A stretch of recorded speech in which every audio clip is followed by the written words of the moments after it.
You're about to listen to a podcast full of wonder, excitement, and discovery. It's time for an adventure through Odyssey. Hey everyone, welcome back to the Adventures Through Odyssey podcast, Odyssey Revisited. I'm Will here with John. We're doing all three parts with the Rydell realizations, partially because it was Christmas and we were all a little busy, but also, I don't know about you, I didn't have a lot to say about each individual part. So, Yeah, kind of the same. right, I felt like releasing one longer episode would be better than releasing three shorter episodes that were kind of bare bones. Have you been recording this whole time? Yes. Oh, sorry. We were talking before the episode, and Will was recording me without my knowledge. I told you I was hitting record. Didn't I? Hmm. Anyway. Don't worry. We're brothers. It's fine. Don't sue us. I don't think someone could sue you for recording me if I wasn't suing you. Oh. Okay. All right, so we're still going to go part by part just to at least break down everything that happened. So part one, when Maury gets arrested, the team has to come together. And yes, I'm just making these up. I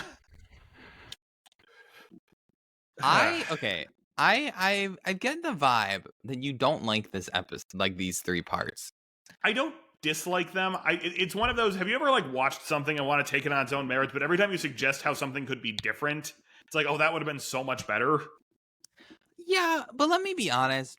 I kind of liked this whole three-parter.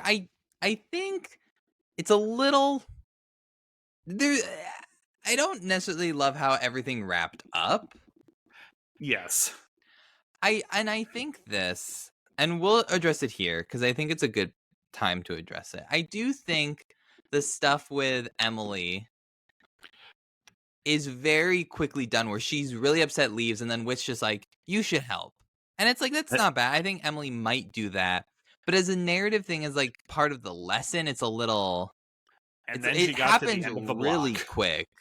Like, if they're going to make this a three-parter, you could have had her wait until the end. If you really wanted her, like, she could have had a thing where she was thinking about it. And then, like, the part two ends with her coming to... Part one ends with her coming to help. Okay, so do you want to know what my structure would be? If it's going to be three parts, my structure would have been this. So Abigail Geiger mentioned in that interview that the scene with Whit apologizing to Emily and asking for forgiveness was added at the last minute, which, if you listen to that episode, that's pretty obvious. Yeah. I kind of thought they were going to go, Emily helps because she's friends with Susu and has forgiven Whit, but still doesn't trust Maury. So here's what I would have done. Parts 1 and 2 are a little short. Let's just call that as it is. They're both less than 20 minutes. I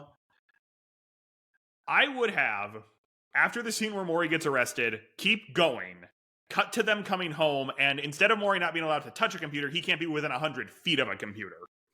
Yeah, so, it does feel convenient. He's like, you're not allowed on a computer. And then he's just like, I'll tell you exactly what to do on this computer. Right, so like Maury has to be in another room away from them or something, and Emily says, but Mr. Whittaker, no one on the team is as good with computers as Maury, because she can at least admit that. And Whit says, you're right, Emily, no one on this team is as good with computers as Maury, but you know someone who is.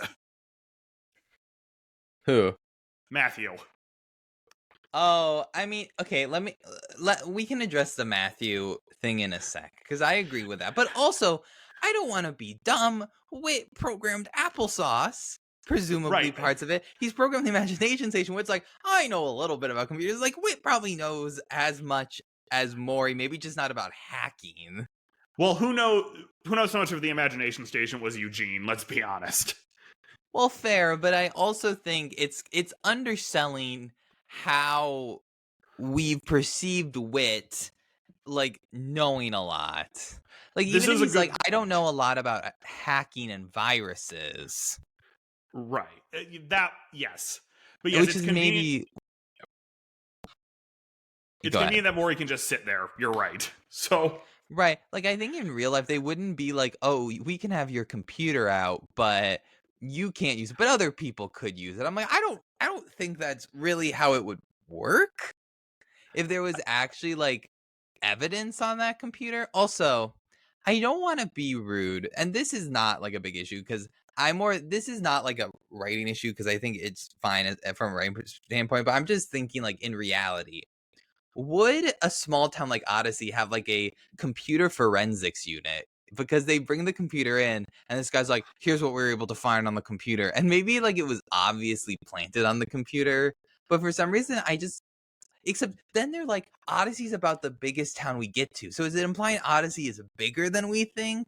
When Okay, yes, I wondered about this too. Like, so if Odyssey's the biggest town they get to, because we've said this before, Odyssey fluctuates from being this really small town with like a few hundred people in it to like a small town in the sense that there's less than 10,000 people in it. Oh, I think Odyssey's creeped over the 10,000 spot at times. I think so too. I'm just saying, like, is Odyssey a small town or a large small town, if that makes sense? Yeah. I feel like at times Odyssey's been painted as like having like 50,000 people. I tend to agree. So here's the thing. If anyone listening has parents or has worked with police, maybe a computer forensics lab is just a common thing now because so much is done on computers. It's true. I mean, I believe, but like part of me's like feels like they would just be like, "Oh, we had to ship it over to Connellsville to get Yeah, the feedback or something like that."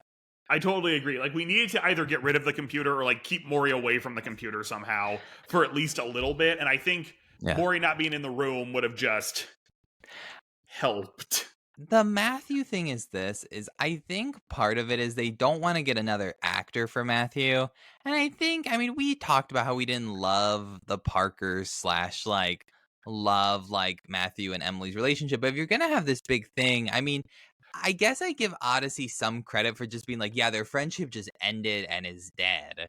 But it is weird like Right. that Odyssey would do that. So, like, they do the escape room episode, but then they do that remote imagination station episode where Emily realizes she kind of needs Matthew, and then they just never touch upon it again. Yeah. So this would kind of be my pitch. Maybe Emily doesn't want to forgive Maury, but another reason she's hesitant about the team is she's hoping Matthew will want to start solving mysteries with her again. And now we're thrown into the situation where we need Matthew's help. And the whole thing, and then she kind of learns to embrace the team. Okay, Matthew does not want to do this with me anymore, and I respect that. I think part of it is they don't want to cast another Matthew. Right. I think the real world answer is they don't want to find another voice actor. So yeah, which is fine, but it is weird because there was a whole thing like after the Matthew thing where he taught like where she says like he like Maury like messed up my relationship with Matthew. Yes, and again, maybe just having him in the episode would be a way to help bridge that.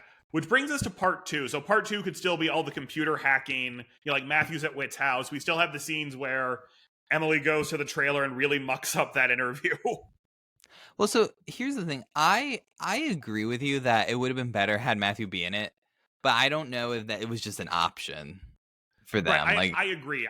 I think it was probably at least discussed at one point and the option just wasn't there. Although, if you listen to our January news roundup, which is coming out after this one, they talk about something in the official podcast last month that raised an eyebrow, and I'll talk about that then. But okay. Because do you know what Maury also not being in the room accomplishes? What? At the end of the episode, it makes more sense that people didn't notice he left. What do you mean? So remember, at the end of the episode, like, did Maury leave? You were all in the same room and you didn't see Maury leave?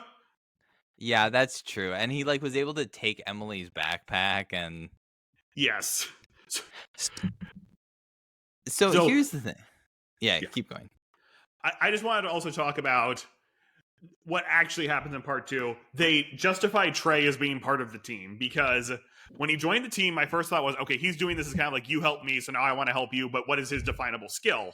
Well, he can draw, which is great, but I kind of like the implication. He's the drawing in bronze as seen in part 3. I was about to say, the ending of part 2 where the guy's chasing Suzu down also implies he's the muscle. Well, so addressing that, I was a little like shocked at how violent this episode was.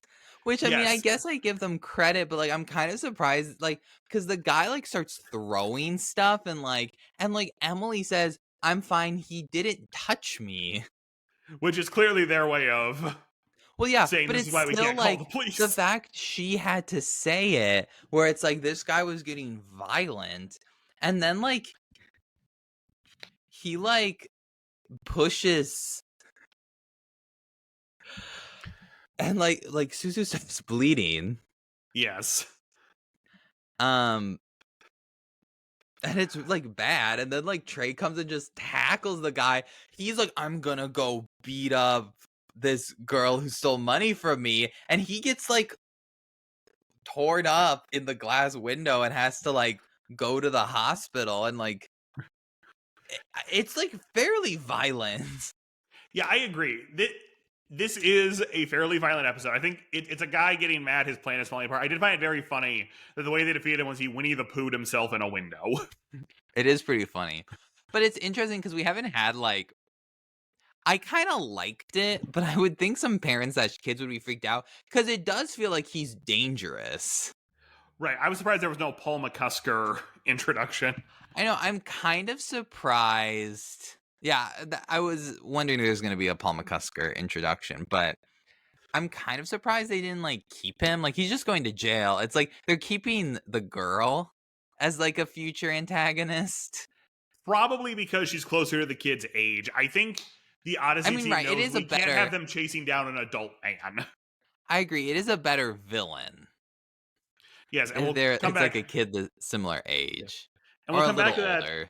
Yeah, and we'll come back to that in a second. But the other thing I noted, so when we talked about the formation of the team the first time around, we mentioned, wouldn't it be funny if just every kid in Odyssey is suddenly like, oh, Zoe, we need you to write a news article. I did not think the next team episode would actually, in my mind, be like, okay, now we should have had Zoe show up. Oh. Because I understand the idea is supposed to be Emily doesn't know how to conduct an interview, so that's why she messes it up, because we need the third act of part 2 to happen. Yeah. But like in a real scenario, I think Whit would have said, Emily, call somebody else. It's fair. I mean, I don't know if the idea is that Whit really knew that Emily was going to do that, because then Whit's like, that doesn't mean anything. He could have gotten the money from inheritance. Like, that's not proof. And he's like, I mean, maybe Whit kind of knew, but it also seemed like Whit was kind of like, yeah, Whit seemed a little. Should we have done? Like, should that have been done? Yes. So, and that is the other thing. The big takeaway from the last team episode was also, we need to follow the rules, which, you know, seems to be aimed at people like us who often complained that the Jones and Parker episodes, a good chunk of them were mysteries the kids should not be involving themselves in. Yeah. Or like doing things like breaking into the principal's office. I don't know if like a kid broke into the principal's office because he heard it on Odyssey and that's why they had to say it. So it is just interesting to me that they always are skirting the line of breaking the rules the whole episode. Can I say this? I feel like I don't believe it's more dramatic. And so it's like, and it makes sense with like other like procedural things. I think in reality, Whit, like the Officer Pullhouse, Yeah, would have like contacted Whit and been like, can you bring him down to the station to talk about this thing, versus him showing up at Whit's End and arresting him, like especially a kid. Like usually they ask like, can you come in? Well, that's Detective Pullhouse for you. Well, yeah, you could argue it's Detective Pullhouse. I think it's more dramatic, and that's like a lot of stuff, so I can't really fault Odyssey for that. Yes. Now, I just also want to know, in terms of stuff we learned in this episode, how Trey being an artist will play into future adventures. Who knows? But, right, so I do also like that they immediately establish this girl Maury met at the thing did something. Because the moment when they dedicated the first 2.5 minutes of part 1 to talking about the girl, I'm like, okay, so she's going to play some pivotal role in the story. Yeah, okay, here's the thing. I was able to guess, like, okay, this girl might be involved, and then, like, when they were talking about, like, he talked about his, like, assistant on the board, I was like, okay, so the assistant did it, and the assistant's probably the girl, but I feel like for a kid, they wouldn't pick up on that. I do agree, and actually, the assistant on the board was the other thing, so in my version where Matthew was in the story, and Maury's in the other room, and Emily's still trying to trust Maury, as opposed to, I guess I'm doing this. So up until this point, it's been an uneasy alliance. But then Trey comes down with the sketch Maury described, and it's the assistant she saw on the board. So then part 3 opens with Emily finding Maury, and Maury asking, why are you helping me? And Emily says something to the tune of, because there's no way you could have known what his assistant looked like. Yeah, it's hard because here's the thing. I part of my issue is I would have rather had this episode. I was okay with them kind of making it that quick, but I thought they were going to kind of wrap up some of the arc, and they did. Like, Emily seems more about the team, and Maury took a big step towards like becoming a Christian / realizing some of that stuff, even though I think the situation's a little odd where it's like, oh, what's the right thing to do, like break my like what parole or whatever. Yeah, can we talk about that scene where he's hearing voices in his head for a second? I mean, I thought it was kind of like it wasn't supposed to be God. I thought it was okay. Yes. I thought it was fine. I just found it interesting that, okay, yeah, then. It's an interesting choice, but I feel like what happens at the end a little bit is that they could have had like a big rap. Because here's what my problem, right? Maury starts this episode basically being like, yeah, I do all these good things in the community and I'm making amends. And so it feels like it's setting up as like Emily needs to like come to terms with that. And it could be a little more that she's like a little more skeptical of Maury. But like after she comes back, she's never skeptical, really. Exactly. So it's like that's kind of weird because Maury's already in like a good place again. And then he's like, well, wait a minute. Should I like use my computer because that's against the like what I did? And it's like, yeah, sure. But it's also like a weird like practicality question versus like a morality question. It's kind of a morality question, but like it's a weird little choice. And then I feel like they could have wrapped up some like Suzu going to the hospital because of that. They could have cut that and like kind of had maybe a more solid resolution. And like I think, okay, here's my issue. It feels like there wasn't a ton of resolution. Like the team thing, I like that they set up the team. But by him like actually talking to her, it's like, oh, you'll be hearing from me soon and like all that stuff with it. I would have rather had it had kind of a solid, really good note to end on with Maury. And then like it teases her talking to like herself, which Odyssey has done before, like implying that she's gonna come back for revenge on Maury instead of kind of setting up like, oh, we're gonna have like Maury's in a place where he's about to have this game with her. It's like a weird note to end on. Yeah, and I agree, and I'm sure that's going to play into a later episode where Emily finds out Maury's been like antagonizing her a little bit, and everyone gets mad at him or something. But yeah, and I don't think that's bad. But I here's the thing. I actually like this episode quite a bit as like a detective episode, as like even like a thing for Maury and Emily to an extent. I guess just with how it was, it feels like I wish it would have had a little more of a conclusive ending. Not like conclusive, it's like, oh, we're never gonna have the team, or like this girl's never gonna come back.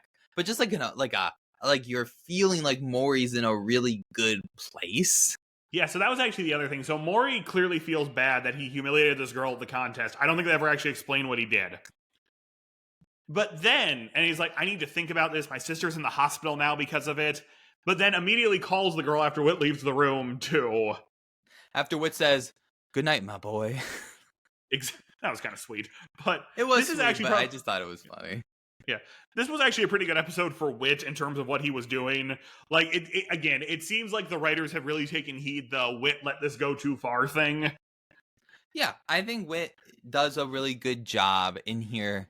I mean, and I think, like, some of it's out of his control, right? But, like... Yeah. It works well. So, here's the thing. I actually quite I like this episode more than I thought I was going to. It's just part 3. I felt like I didn't need him to become a Christian in this episode, but just when it was ending, I was kind of like, okay, like, do we need this?